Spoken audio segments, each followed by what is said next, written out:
आज जिंदगी लाइव है मसूरी की Lal Bahadur Shastri national academy of administration में। यह एकेडमी जहां तैयार होते हैं देश के सबसे प्रतिष्ठित, सबसे सम्मानित और सबसे रुतबेदार नौकरशाह। हर परिवार, हर माता पिता का ये सपना होता है कि उनका बच्चा डीएम कमिश्नर बने, और यही सपना आंखों में लिए हर साल लाखों नौजवान यूपीएससी का एग्जाम देते हैं, दिन रात मेहनत करते हैं, दीन दुनिया को भूलकर पढ़ाई में जुटे रहते हैं। जो खर्च उठा सकते हैं वो महंगी से महंगी कोचिंग लेते हैं, जो नहीं उठा सकते वो अपने दम पर किस्मत आजमाते हैं। लेकिन चंद खुशनसीब ही 6000 फीट की ऊंचाई पर बनी इस एकेडमी में ट्रेनिंग के लिए पहुंच पाते हैं। उनमें से कुछ बिरले ऐसे होते हैं जो उन हालातों में पढ़ लिख कर आईएएस बनते हैं जिन हालातों में कई बार 2 जून की रोटी भी नसीब नहीं होती। वो एक मिसाल है देश के हर बच्चे, हर नौजवान के लिए, और इसलिए वो हिस्सा है आज के जिंदगी लाइव।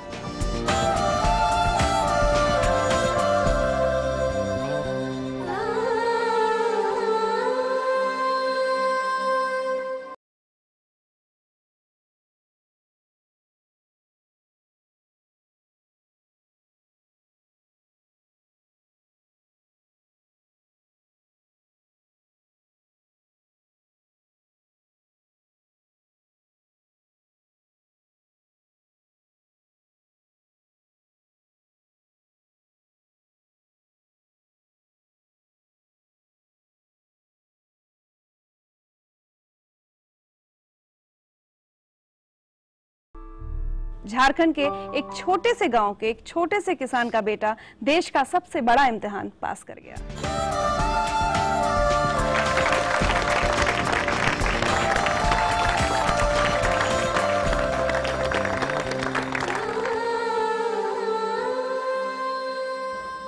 इंद्रजीत, सिर्फ 24 साल की उम्र और देश की सबसे बड़ी सरकारी नौकरी, सब कुछ सपने जैसा लगता है?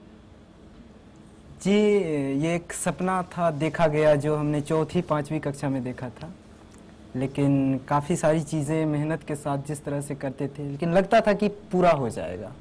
एक बच्चा ये सपना देखता हो कि वो एक दिन आईएएस बनेगा, सुनकर थोड़ा अजीब सा लगता है। जी, अजीब तो है, लेकिन कहते हैं ना कि जब सपनों के लिए इरादा हो कि हाँ, इच्छा नहीं होनी चाहिए, इरादा अगर हो तो फिर सारी चीज़ें, ये खेत, ये खलिहान, ये जो माँ का चूल्हा फूंकना, या फिर ये जो मिट्टी की जो दीवार है जो फट गई है, या फिर छप्पर टूट गया है, उसके ऊपर एक एडवेस्टस रख दिया गया है, तो इससे जो जीवन के प्रति जो अनुभव बनता है, उसे जब कागज पर उतार देते हैं तो फिर यूपीएससी तो क्या, दुनिया की कोई भी सबसे बड़ी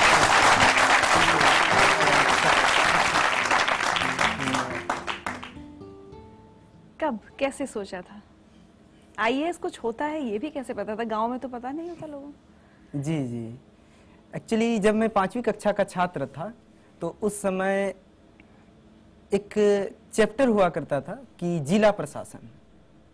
तो फिर मैंने पूछा था अपने सर से कि सर, जिला का मालिक कौन होता है? तो उन्होंने कहा था डीएम होता है। तो फिर मैंने कहा कि वो करता क्या है?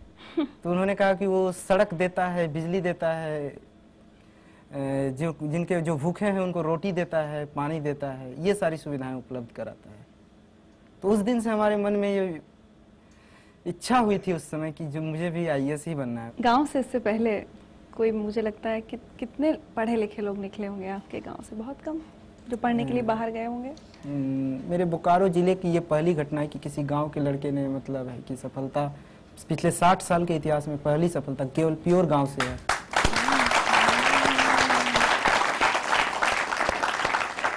झारखंड से दिल्ली आए थे आप तैयारी करने के लिए? जी हाँ, ग्रेजुएशन करने के तुरंत बाद मैंने सोचा था कि दिल्ली जाके तैयारी किया जाए। दिल्ली में आके बहुत अच्छे मित्र मिले और जिनके साथ मिलके हमने तैयारी की, अच्छी रणनीति बनाई और सबका सहयोग लिया। मैं मानता हूँ कि यूपीएससी जो है सहयोग और संयोग 2 चीज की परीक्षा है। आज मैं आपके सामने हूँ, खुशी हो रही है। उधर देखिए। भैया, हम लोगों ने एक सपना देखा था, तुम्हें लाल बत्ती मिले, हमारा परिवार सुधरे, हम लोग भी अपने जो सामाजिक प्रतिबद्धता है, जो हम लोग चाहते हैं वो हमें मिले। बाबूजी ने तुम्हें हर वक्त कहा कि भैया, कि बेटा, अपने सपनों की उड़ान को कमजोर मत होने दो, पंख फैला के उड़ो, जितना हो सकता है पढ़ाई और हमारी थोड़ी मोड़ी हो सकता है हमारी जो जरूरत है उसके भी समझौता किया गया, लेकिन उनके पढ़ाई के साथ कोई समझौता नहीं।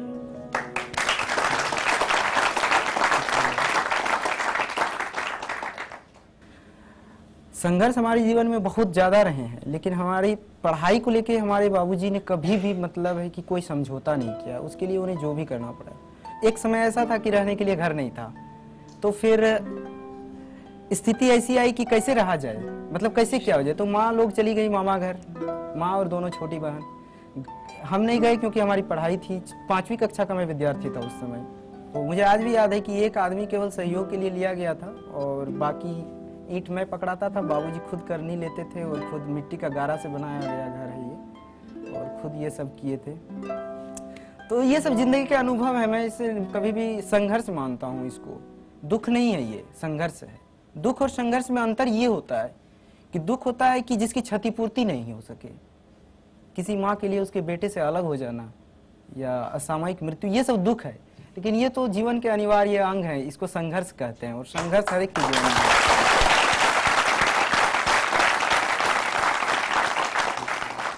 पिता ने आपको पढ़ाने के लिए अपने खेत बेचे भी हैं? जी हाँ, हमारी 80% खेत बिक चुके हैं। और जब पहली बार सिलेक्ट नहीं हुए तब उन्होंने क्या कहा था? हाँ, उन्होंने एक चीज कहा था। मैंने ये चीज बाद में मैंने जाहिर भी किया कि इस भावना को। तो उन्होंने कहा था कि हम बोले कि बाबूजी पैसा कहाँ से आएगा, हम ट्यूशन पढ़ाएंगे मुखर्जी नगर में या यहाँ पर मिल जाते हैं यहाँ पर। बोले कि नहीं, तुम ट्यूशन मत पढ़ाना और तुम अपनी पूरी पढ़ाई जो है अपने पढ़ाई पर ध्यान दो। धूप में मत चलना, ऑटो में चलना, क्योंकि धूप में चलोगे तो थक जाओगे और पढ़ाई पर इसका बुरा प्रभाव पड़ेगा। अरे तुम्हारे लिए तो हम अपनी किडनी तक बेच देंगे। तो ये एक ऐसी बात थी जो मतलब है कि इस तरह की ये भावना इतनी महान है कि इस भावना के कारण हम कभी भी मतलब अपनी पढ़ाई, अपनी कमिटमेंट से पीछे नहीं हटे। एक बात बताइए, आज अगर आपके पिता आपके सामने खड़े हों तो आप उनसे क्या कहना चाहेंगे?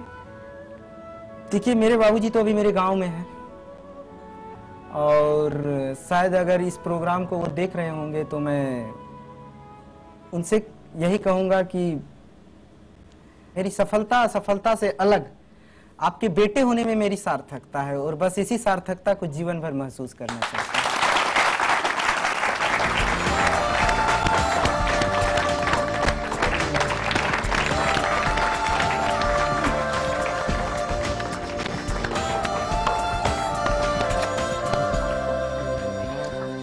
ये तो सरप्राइज। प्रेम कुमार जी, हाँ बोलिए। कभी सोचा था खेती किसानी करते वक्त कि एक दिन बेटा एक सरकारी अफसर, सबसे बड़े सरकारी अफसर की गद्दी पर बैठेगा? एकदम जब से इसको पढ़ाई में ख्याल आया तब से मैंने ये सोचा था, ये आज की सोच नहीं है। आपको पता था आईएएस क्या होता है? आईएएस क्या होता है ये पता नहीं था, लेकिन अफसर जो होते हैं मेरे जिला के, हाँ। उसको तो देखे थे। हाँ, सही बात है। कभी अपने बेटे से ये नहीं कहा कि अरे तुम नहीं कर पाओगे, तुम कहाँ, मैं नहीं तुम्हारा खर्चा पढ़ाई का उठा पाऊंगा? मैं कैसे कह दूं, वो कभी नहीं सोचा। मैंने खर्चा उठाने के लिए तैयार था, मेरे पास जमीन थी, जमीन बेच कर देते। मेरे पिताजी ने मुझे मरने के बाद दी, अब वो जमीन मैं इसको देता मरने के बाद। तो ये मैंने सोचा कि मरने के बाद क्यों मैं दूं, अब ये दे दूं, और रहेगा तो बेटा का और नहीं रहेगा तो बेटा का। उधर देखिए। इंद्र जी के बेटा कैसे हो? आप खाने पाने के ध्यान दीजिए। आप तुम्हारे लिए गुड़ रोटी बनाई है। आप ट्रेनिंग ज़्यादा खाना पीना का ध्यान दीजिए। आज तुम्हारे लिए हम दुल्हन खज के रखे हैं, रिश्ता तय हुआ है। खाना आपको तैयारी गुड़ रोटी है।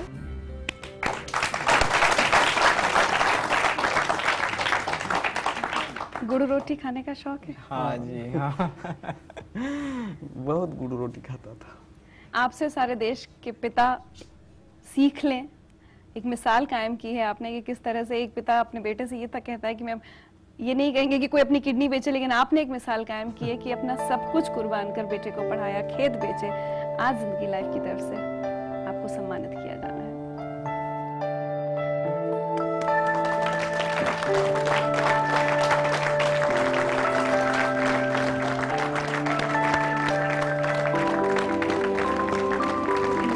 एक तोहफा आपकी।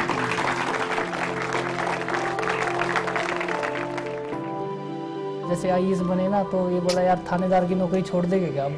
मतलब ये था कि थानेदार ही ना छोड़े, साथ में साथ ये भी रख लिया।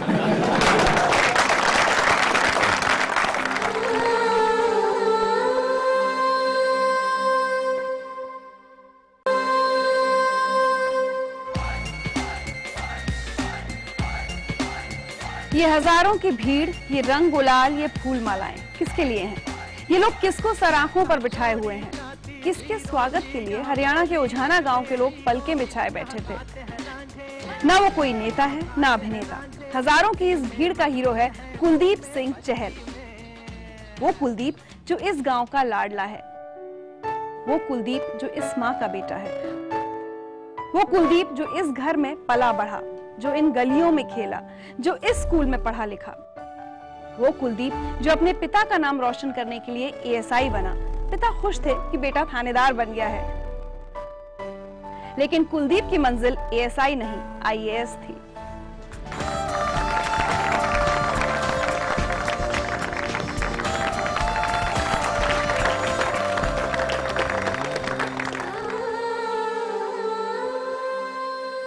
कुलदीप, आपने तो अपनी किस्मत के अक्षर ही बदल दिए, एएसआई से आईएएस। Thank you. कैसे किया ये मैं जब गांव में थे, वैसे मैं ऑडियंस को भी बताना चाहूँगा कि मेरा कोई सपना नहीं था आईएएस बनने का। मैंने कभी ज़िंदगी में सोचा भी नहीं था कि मैं इस मुकाम पे पहुंच जाऊंगा। गांव में थे तो हम कबड्डी का प्लेयर था मैं, और वो भी हरियाणा स्टाइल, जो एक देहाती गेम होता है। जब मेरे ब्रदर लेक्चरर लगे थे सुरेश कुमार पंचकुला में, तो वो हमें लेके आए। तो उसके बाद ही वहाँ पे एक स्टूडेंट जो आईपीएस है फिलहाल, संजय कुमार है, उनसे मिले और उनको हमने पढ़ते हुए देखा। तो फिर हमने धीरे धीरे मन बनाया और बिल्कुल भाई ने साथ दिया, कठोर मेहनत की, तो धीरे धीरे ऐसा मतलब फ्लो बन गया। उसके बाद हमें पीछे मुड़ के नहीं देखना पड़ा और आज हम आपके सामने हैं। पुलिस की नौकरी क्यों की, एएसआई क्यों बने? क्योंकि मेरा पिताजी एक किसान है, तो वहाँ हर मतलब जो गांव में यही सपना होता है कि भाई अपना बेटा कोई सरकारी नौकरी करे, फिर वो चाहे वो लेक्चरर की हो या फिर कोई टीचर की हो या कोई पुलिस की हो। तो चंडीगढ़ पुलिस का फिजिकल काफ़ी टफ था वहाँ पे मतलब, और मेरी स्पोर्ट्स बैकग्राउंड थी तो आसानी से वहाँ पे सिलेक्शन हो गया और रिटर्न भी मैंने क्लियर कर दिया। चूँकि मैं पढ़ता था तो अच्छी जॉब थी, तो मैंने एक्सेप्ट भी कर लिया और मुझे ज़रूरत भी थी उसकी उस समय। नौकरी के साथ साथ पढ़ाई करना मुश्किल नहीं हुआ? आईएएस तो मतलब लोग पढ़ाई छोड़कर कोई नौकरी नहीं करते हैं, कुछ नहीं करते, सब कुछ छोड़कर सिर्फ आईएएस की तैयारी करते हैं। आपने नौकरी के साथ साथ कैसे किया? मतलब मेरे को लोग यही कहते हैं कि मैं हमेशा अपना पिट्ठू बैग रखता था, ड्यूटी के दौरान भी रखता था, अपनी गाड़ी में या अपने बाइक पे जब भी थे ना, तो मैं बैग साथ लेके चलता था। जहाँ भी मुझे टाइम लगता था ना, मैं जरूर पढ़ता था। थाने में मेरा जो रूम था वहाँ भी मैं अपना बैग साथ में रखता था और पढ़ता रहता था, देखता रहता जब भी टाइम मिले। और आपके गांव से या उस आसपास के पूरे इलाके से कभी कोई लड़का, कोई भी आईएएस नहीं? गांव से तो नहीं आईएएस, मतलब आईपीएस निकला था मेरे गांव के पास में 1992 में लड़का निकला था एक, अभी फिलहाल वो डीआईजी है शायद गुजरात में। उसके बाद आईएएस ग्रामीण से नहीं निकला जी मेरे को।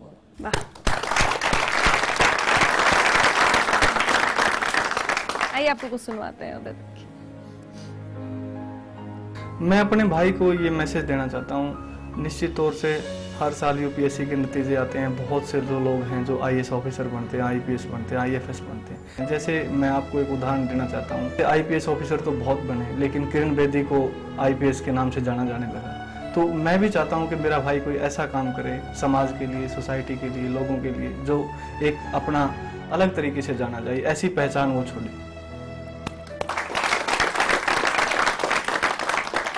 इन्होंने बहुत समय समय पर हमें गाइडेंस दी है, और मैं ये कहूँगा अपनी लाइफ का बहुत बड़ा सेक्रीफाइस भी किया हमारे लिए। एक बात बताइए, जहाँ से आप आए हैं जी। और जहाँ तक आप पहुँचे हैं अभी तक, कितना मुश्किल सफ़र था? हाँ, मुश्किल तो मैम था, लेकिन फिर भी हर आपके हौसले इतने बुलंद हैं। काफ़ी तकलीफ़ें आई हैं। जैसे हम कुरुक्षेत्र यूनिवर्सिटी में एडमिशन लिया था हमने, तो कोई दिमाग पढ़ाई में नहीं चल पाता था इतना, ना ये पता था कि हम करें क्या, क्योंकि मैंने बीएड का एंट्रेंस दिया वो भी पास नहीं हुआ।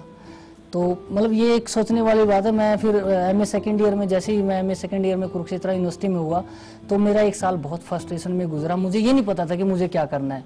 मैं ये सोच रहा था मुझे घर वापस नहीं जाना है, क्योंकि घर में इतना काम करते थे ना, मतलब आप सोच नहीं सकते कि हम सुबह से शाम तक गेहूं काटते, फिर उसको वो पूरा जो एक गांव में पूरा काम होता है वो पूरा काम करते थे हम।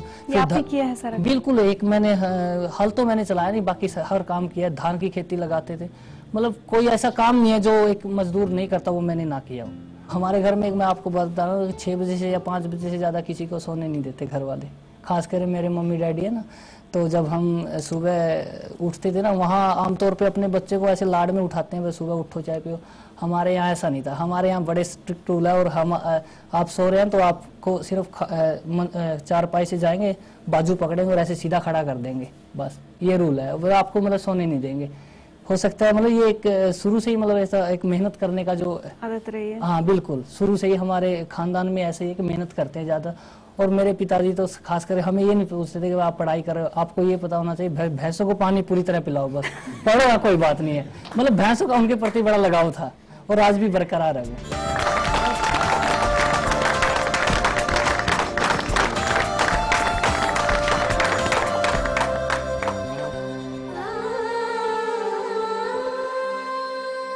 ये मेरे पिताजी हैं, मैंने अभी अभी आपका जिक्र करा, श्री साधुराम जी।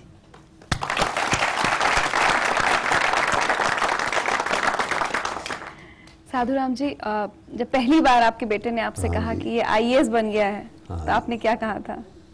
यह कहा था जी ठीक पढ़ना, आईएएस बनना बहुत बढ़िया रहा। आपको पता था आईएएस क्या होता है? हमारा को तो नहीं पता था। कुछ ऐसा हुआ था कि आपने जब उन्हें कहा कि आईएएस बन गया हूँ तो वो थोड़ा घबरा गए थे कि थानेदार की नौकरी के छोड़? नहीं जी, घबरा तो क्या थे जी। जैसे आईएएस बने ना, तो ये बोला यार थानेदार की नौकरी छोड़ देंगे क्या अब? मतलब ये था थानेदार ही ना छोड़े, साथ में साथ ये भी रख लो।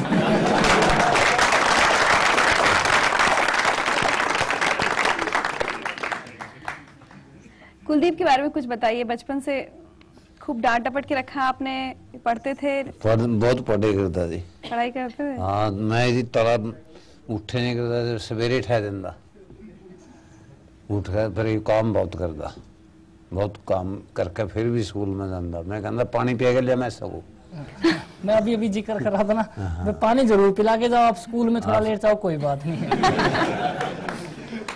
हिम्मत बहुत करी इसने। चलिए, आज आखिर में अपने पिता से आज आप कुछ कहना चाहते हैं? नहीं, मैं अपने पिताजी का धन्यवाद करना चाहता हूँ। भाई इतनी काफ़ी दिक्कतें आई है, हालांकि वो आपको नहीं बताना चाहता कि कितनी दिक्कतें आई, ये मुझे पता है। फिर भी हमें कोई ऐसी दिक्कत नहीं आनी दी। हमें पंजाब यूनिवर्सिटी जैसी महंगी यूनिवर्सिटी में उन्होंने पढ़ाया, वहाँ पे भेजा, तो ये अपने आप में बहुत बड़ी बात है। हालांकि उन्हें ये नहीं पता था कि हम कौन सी क्लास में पढ़ते हैं, लेकिन पैसे देने में उन्होंने कभी ऐसा नहीं किया। जितने उनसे होते थे हमें पैसे देते थे, खास करके हमारी ज़रूरत के। तो मैं हमेशा वो कहूँगा कि वो मैं उनके लिए कुछ कर सकूँ, हमें उसे सुख दे सकूँ, इतना ही मैं कहना चाहूँगा।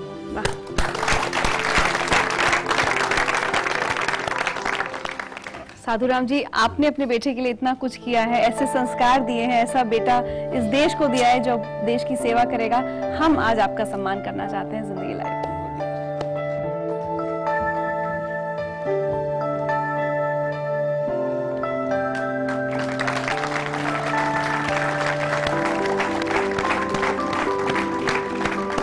एक छोटा सा तोहफा जिंदगी लाइफ की तरफ से आपके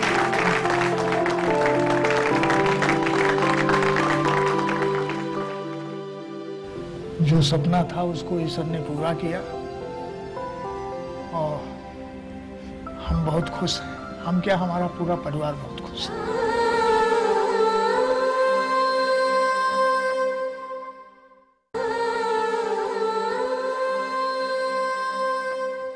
उत्तर प्रदेश के बिजली विभाग के कर्मचारी रामानंद शर्मा ने अपनी जिंदगी की सारी ताकत अपने बेटों को पढ़ाने लिखाने में झोंक दी। जो कुछ भी था, जितना भी था, जैसा भी था, सब अपने बेटों पर न्यौछावर कर दिया।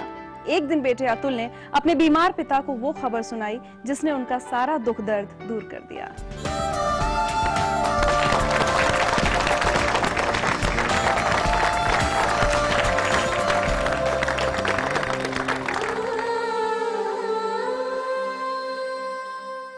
अतुल, कई साल की मेहनत सफल हो गई, अच्छा लगता है अब? बहुत अच्छा लगता है। सफलता मिलना अपने आप में एक अच्छा एक्सपीरियंस है। सफल व्यक्तियों से ही पूछा जा सकता है, वो फील कर सकते हैं, लेकिन बताना बहुत मुश्किल है। लेकिन आपको सफलता इतनी आसानी से नहीं मिली। सफलता लगभग सभी लोगों के केस में आप देखो तो आसानी से नहीं मिलती है, उसे आपको स्नैच करना पड़ता है, खासकर ऐसा कंपटीशन का युग जब होता है। सुख सुविधाएं बहुत ज्यादा नहीं मिली हैं आपको शुरू से? हाँ, सुख सुविधाएं नहीं मिली हैं, बस एक चूंकि मिडिल क्लास फैमिली को मैं बिलोंग करता हूँ, बल्कि आप लोअर मिडिल क्लास फैमिली कह सकती हैं। पापा मेरे गवर्नमेंट जॉब में हैं, थे उस समय, सरकारी नौकरी में उनकी क्लर्क ग्रेड पे पोस्टिंग थी। तो उस समय तो पेमेंट भी ज़्यादा नहीं होती थी, तो 4 बच्चे हम लोग चूँकि सभी थे, और पापा सभी को लगातार प्रेरणा देते थे, सभी के लिए एक करते थे। क्लर्क ग्रेड में थे आपके पिता, आपने बताया, और ऐसा पिता सपना देखता है कि उसका बेटा सिविल सर्विसेज में जाएगा, एक बहुत बड़ा सपना था उनके लिए, बहुत नामुमकिन सा सपना। हाँ, हम लोगों के लिए, जैसे कि एक छोटे परिवार से हम लोग आए थे। सुल्तानपुर हमारे पापा का होम डिस्ट्रिक्ट है यूपी में। वहाँ के लोगों के लिए, जहाँ मैं परिवेश में जिसमें रहा हूँ, या गर्मी की छुट्टियों में जब जाता था, तो ये एक मुश्किल काम था, लेकिन उन्होंने इसको साकार करने के लिए शायद एक रणनीति रच रखी थी। उन्होंने मुझे सभी मुश्किलें सहते हुए भी एक अच्छी एजुकेशन प्रोवाइड कराई। जितना उनके बस में हो सकता था उन्होंने मेरे लिए किया, और आज उनकी स्ट्रेटेजी कामयाब है। खर्चा उठाने के लिए ट्यूशन्स भी पढ़ाए? हाँ, शुरुआत में जब मैं यहाँ आया दिल्ली तो मैंने स्टार्टिंग की थी और पढ़ाया भी। प्रॉब्लम्स भी आई दिल्ली की, तो आप कल्चर जानते हैं यहाँ पे थोड़ी समस्या भी होती है लोगों से कम्युनिकेट करने में, स्टूडेंट्स बिहेवियर, ये सब प्रॉब्लम्स आई। जब इतने दबाव में एक लड़का दूसरे शहर में रहता है अतुल, तो बहुत मौके ऐसे आते हैं कि जब नौजवान है, खर्च करने का एक मौका है, लेकिन हाथ से कोड़ना पड़ता है कि नहीं, मैं ये खर्च नहीं कर सकता, मेरे पिता के पास इतना नहीं है। ऐसे बहुत मौके आपके सामने? मुझे पता था कि हाँ, घर में भी सभी लोग एक स्ट्रगल की लाइफ बिता रहे हैं, तो मुझे भी स्ट्रगल ही करना है। मैं अपने परिवार से अलग तो नहीं रह सकता, और मुझे उन्हीं की लाइफ का एक हिस्सा बनना था, तो मैंने वही किया। परिवार का इतना ख्याल है आपको।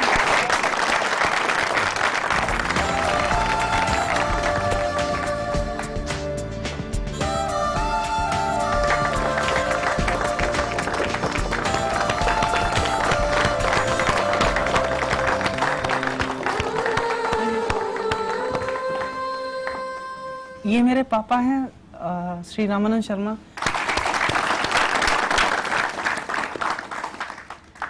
रामानंद जी, बेटे ने सीना गर्व से चौड़ा कर दिया। ईश्वर ने कर दिया।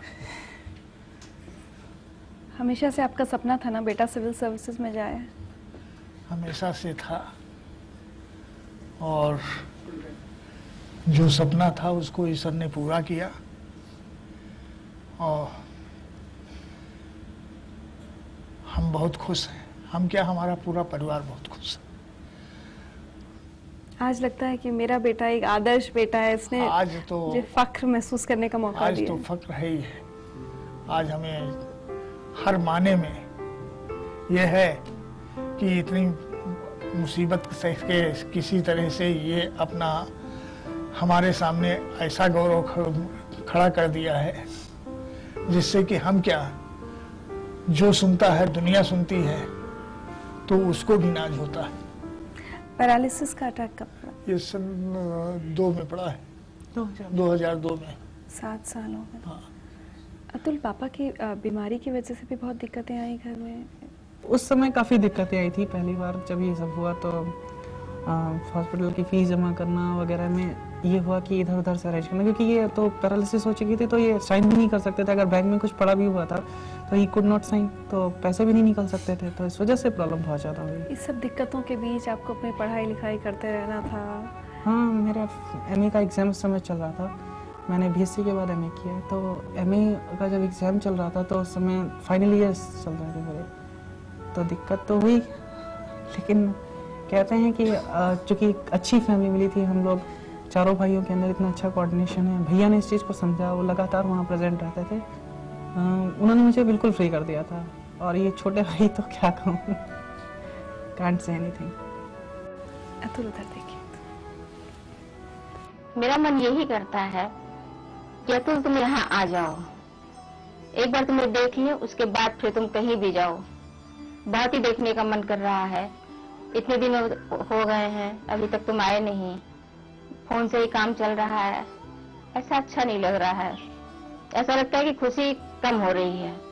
आ जाओगे तो डबल हो जाएगी।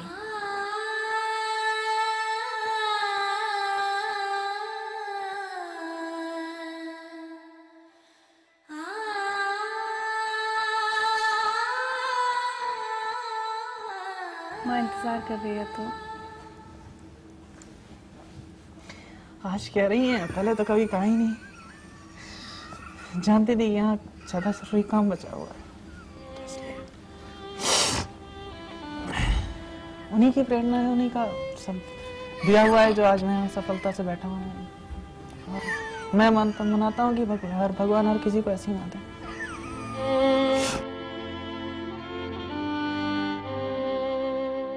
अतुल, जिस तरह से आपके पिता ने, आपके परिवार ने सब साथ खड़े होकर आपका इतना साथ दिया, हम उम्मीद करेंगे आप जिंदगी भर अब अपने परिवार का साथ निभाएंगे। आपने अपने पिता को फख्र करने का मौका दिया है। आज हम आपके पिता का यहाँ सम्मान करना चाहते हैं। बिल्कुल।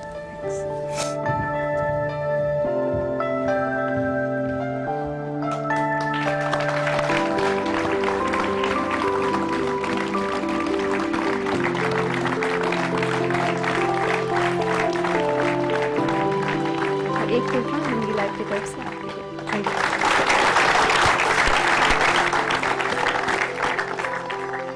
सबसे बड़ा चीज होता है दृढ़ संकल्प, विल पावर।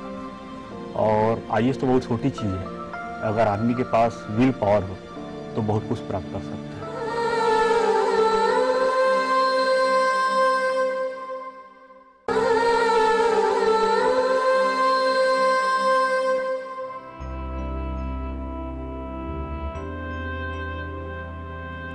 इकसठ साल की उम्र में ठेला गाड़ी खींचते ये हाथ, मिट्टी में सने पैर, बोझा ढोते ये कंधे।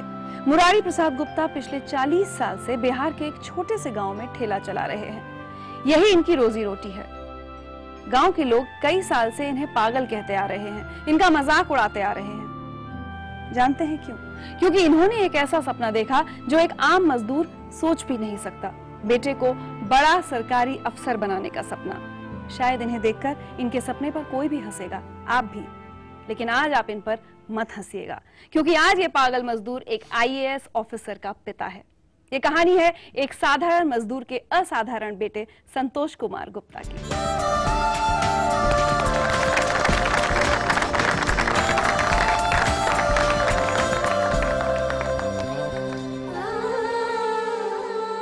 संतोष, हमारे देश में एक ठेला चलाने वाले का बेटा आईएएस बनने का सपना देखे, सुनकर हैरानी तो होती है। हैरानी होती है, लेकिन सबसे बड़ा चीज होता है दृढ़ संकल्प, विल पावर।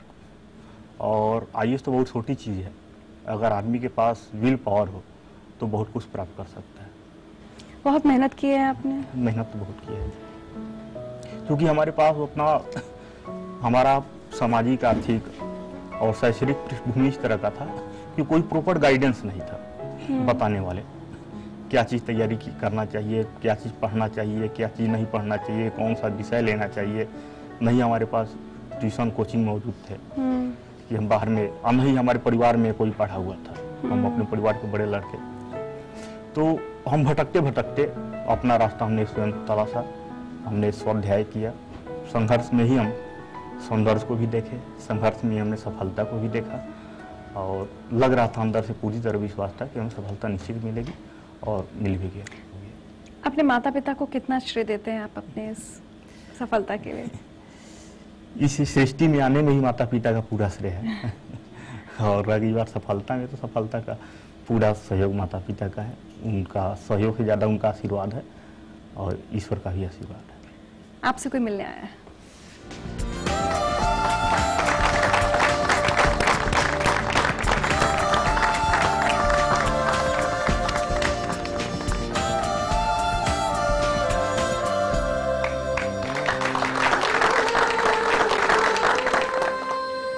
मुरारी जी, आज बेटे पर गर्व होता है? बहुत गर्व होता है, बड़ी खुशी मिली है। यहाँ पर हमको कैसे भागता यहाँ पहुँच गए। एक बात बताइए, कभी सोचा था कि बेटा हमारा सपना पूरा कर देगा? नहीं सोचे थे। ये पढ़ रहे थे तो हम कुछ 2-4 साल पहले के का उतना बड़ा आदमी के लड़का नहीं तैयारी कर पाए, तो रिक्शा ठेला चलाने वाले को लड़का कहाँ पढ़ पाएंगे। लेकिन इनका ख्वाब था बचपने से कि हम IAS करेंगे। लोग आसपास आपका मजाक भी उड़ाते थे गांव में, ये हाँ, कहते तो थे मजाक कि बाबले हो, बेटे को भेज दिया पढ़ाने। मजाक तो सभी कोई छोटा आदमी, सभी कोई बड़ा आदमी हंसता है। अब तो अब आदमी कहता कि तुम्हारा लड़का IAS हो गया, कि कोई काम छोड़ दो मजदूरी वाला। हम कब कैसे छोड़ेंगे सर, बताइए कि हमको पैसा रहेंगे तब हम क्या खाएंगे, क्या पिएंगे। अभी तो तनख्वाह तो नहीं मिल रहा है, हम छोड़ दें। अभी परिवार को लेकर चलना है, इन्हीं को खर्चा देना पड़ता है। आपको ऐसा नहीं लगता कि अब मेरा बेटा इतनी बड़ी सरकारी नौकरी में चला गया एकदम है? ठीक है, अभी लगता है, लेकिन लगता है विश्वास। कुछ दिन पहले बोले थे कि हमारा IAS निकाल, तो वो हमको विश्वास नहीं होता था। आपको विश्वास नहीं हुआ? नहीं होता था। हम ऐसे लोग कहते हैं कि तुम्हारा लड़का कलेक्टर बन गया, कलेक्टर बन गया। अभी लोग कहते हैं कलेक्टर बन गया, तो काम हम कि कलेक्टर क्या होता है हम तो जन्म में नहीं करते हैं।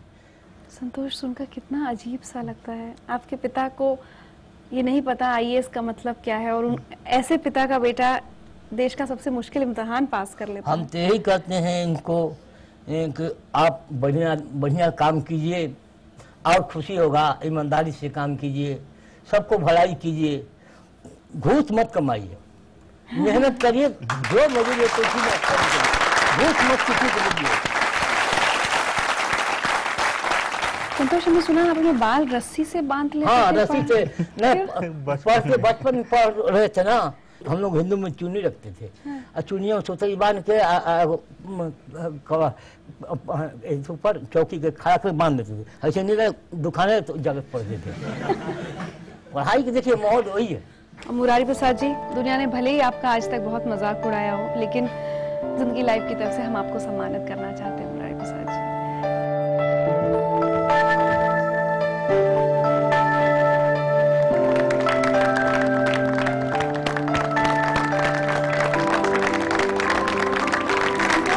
जिंदगी लाइव की तरफ से आपके लिए ये तोहफा, आपकी नौकरी के लिए।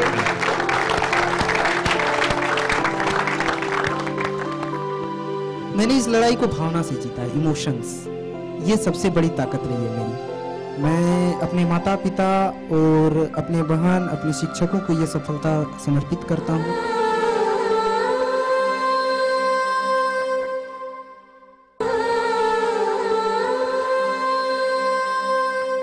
जिंदगी लाइव में आज हमने आपको मिलवाया कुछ ऐसे बिरले नौजवानों से जिन्होंने मुश्किल से मुश्किल हालात का सामना करते हुए देश के सबसे मुश्किल इम्तिहान को पार करके दिखाया। इनकी कहानियां एक सबक हैं हम में से बहुत से ऐसे लोगों के लिए जो हर सुविधा होने के बावजूद अपनी असफलताओं के लिए हालात या किस्मत को जिम्मेदार ठहराते हैं। अब मेरा एक सवाल आप सबसे है, इस साल अगर आप सिलेक्ट नहीं होते तो आप क्या करते? अल्टरनेटिव सोचा था, कुछ कॉर्पोरेट जॉब में जाने के लिए सोचा था, लेकिन कुछ देर बाद ही मुझे एहसास हो गया कि मुझे ऐसा नहीं करना है और अपनी जो मेहनत है इतने सालों की उसे व्यर्थ नहीं जाने देना है। तो आफ्टर ऑल मैंने ये डिसाइड किया कि मुझे वापस यहीं आना है। कोई दो लाइनें कहीं किसी की कही हुई जो आपको इंस्पायर करती है? वक्त आने दे बता देंगे तुझे ऐ आसमां, हम अभी से क्या बताएं क्या हमारे दिल में। सिविल सर्विसेज ही हमारा एम था, तो सेंट्रल के साथ साथ स्टेट सिविल सर्विसेज था और इसमें भी हम अंततः सफल होते रहे। और हमें ईश्वर पे विश्वास था, इतना विश्वास था कि ईश्वर अंधा नहीं है, वो न्याय जरूर देगा। मुश्किलें दिल के इरादे को आजमाती है, स्वप्न के पर्दे निगाहों को हटाती है, हौसला मत हार गिर के वो मुसाफिर, ठोकरे इंसान को चलना सिखाती है।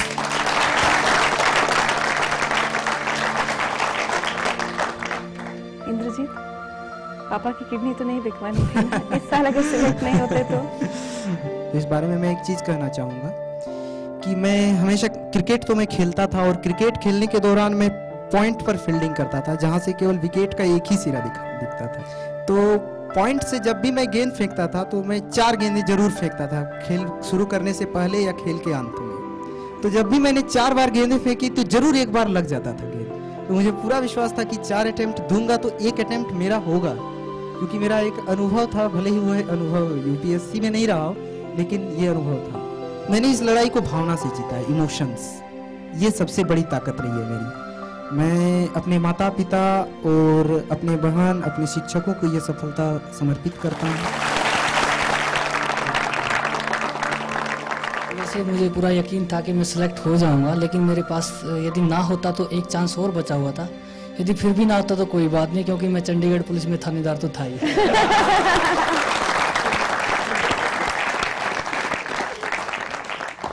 वाकई आज हमारे आसपास ज्यादातर माता पिता सारी ताकत झोंक देते हैं अपने बच्चे का एडमिशन बड़े से बड़े नामी गिरामी स्कूल में कराने के लिए। हर वक्त इसी उधेड़-बुन में रहते हैं कि बच्चे को ज्यादा से ज्यादा सुख सुविधाएं, ऐशो आराम दें। जबकि देखिए हमारे आज के मेहमानों को, इनके माता पिता तो मुश्किल से 2 वक्त का खाना जुटा पाते होंगे इनके लिए, और इन्होंने सिर्फ एक इम्तिहान ही पास नहीं किया है, इन्होंने मिसाल भी कायम की है, इन्होंने रास्ता भी दिखाया है, इन्होंने एक सीख भी दी है कि अगर ये लोग अपनी जिंदगी की सबसे नामुमकिन ख्वाहिश को मुमकिन कर सकते हैं तो आप क्यों नहीं। बिना ऐशो आराम, बिना सुख सुविधाएं, बिना बड़े बड़े स्कूलों की पढ़ाई, अगर ये लोग सिर्फ और सिर्फ अपनी मेहनत के दम पर अपनी जिंदगी को लाइव बना सकते हैं तो आप क्यों नहीं। गोद में उनकी मैं खुशी से झूम लेता हूँ, लगाकर एक चक्कर अपने माँ बाप का, मैं एक पल में सारा विश्व घूम लेता हूँ। मैं भी आप लोगों के ही बीच से हूँ और मुझे भी आज विश्वास जागा है कि मैं भी इस मुकाम पर एक दिन जरूर पहुँचूंगा।